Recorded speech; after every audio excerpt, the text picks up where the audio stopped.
Hello, this is Ace, the weatherman from Channel Ace, and we are currently looking at these severe thunderstorm warnings. We currently have only about 7. We only have about 7 severe thunderstorm warnings, and oh, never mind. We have 8 now. So we currently only have about 8 severe thunderstorm warnings. So things are starting to quiet down a little bit. I remember we had like maybe about 15 earlier. Yeah, right around potentially 15 severe thunderstorm warnings.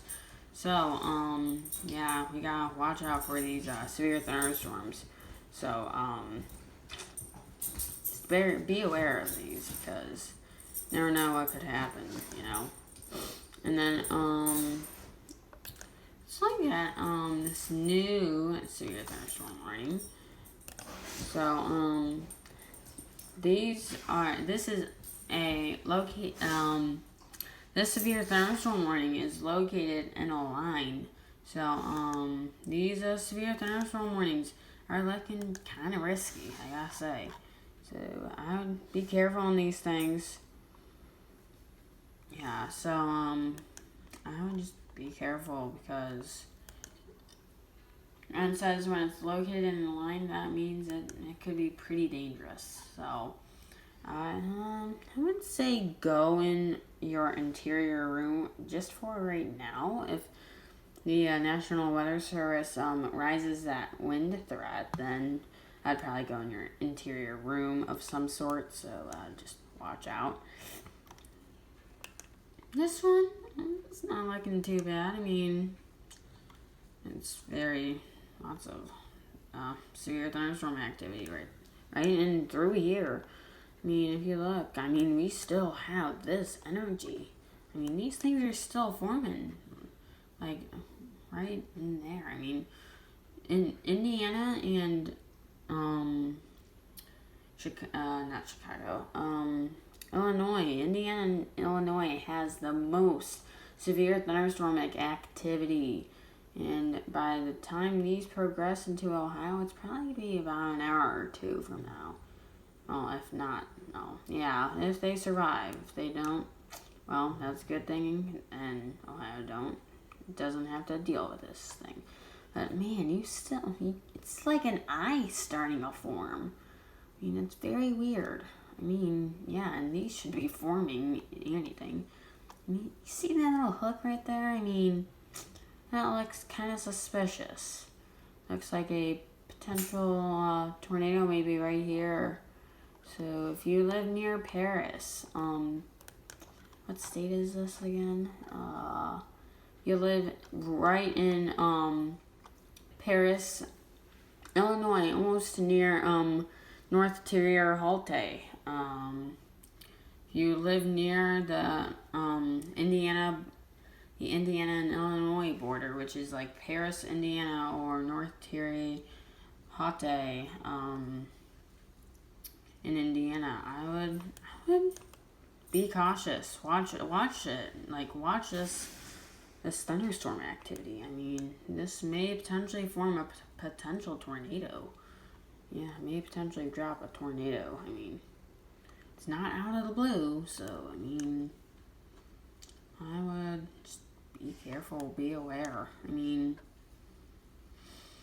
I would just be careful with these things, especially with this rotating.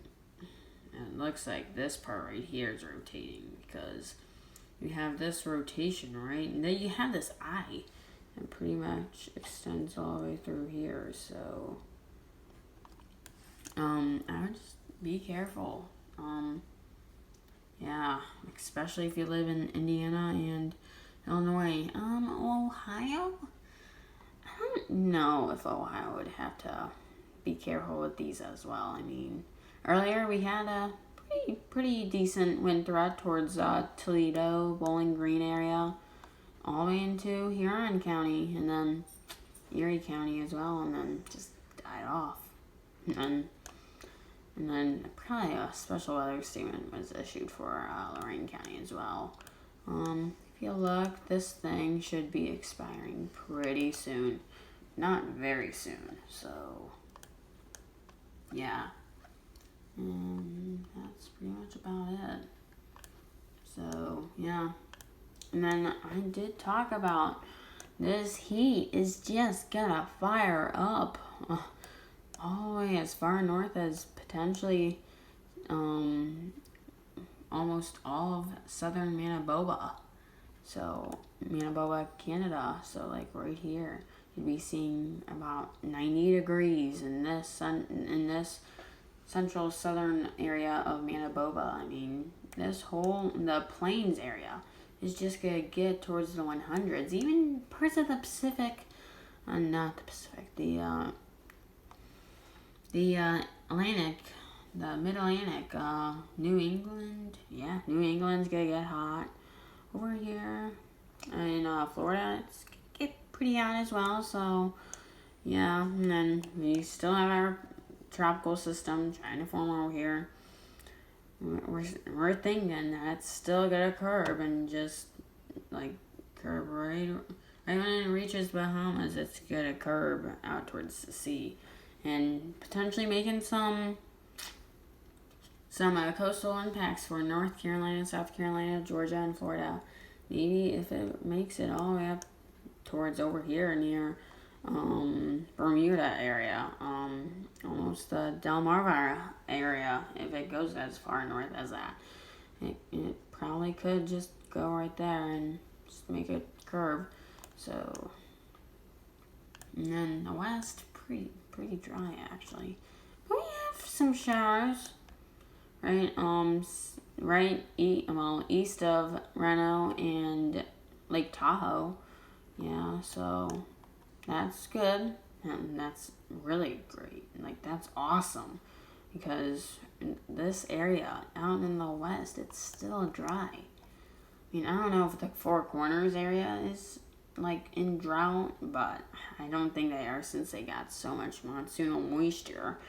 I don't think they are. They might be still, but probably in a very low, like in just a normal dry drought.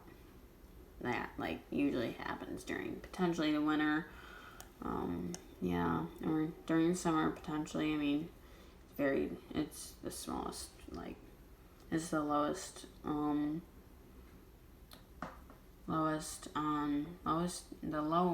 the lower end on the drought monitor. So if not, the Four Corners region maybe all clear. So, but you still need a lot of rain out of the west. Still need it. You know, Four Corners got hit hard, especially Death Valley National Park. I mean, Death Valley National Park had flooded as well, so. But let's currently focus on this thing. It's starting to make like a thing right there, right south of Paris. So I can just be careful, guys. Alright, guys, I will be coming back shortly. I need to go to the bathroom. So, I'll see you guys in a little bit.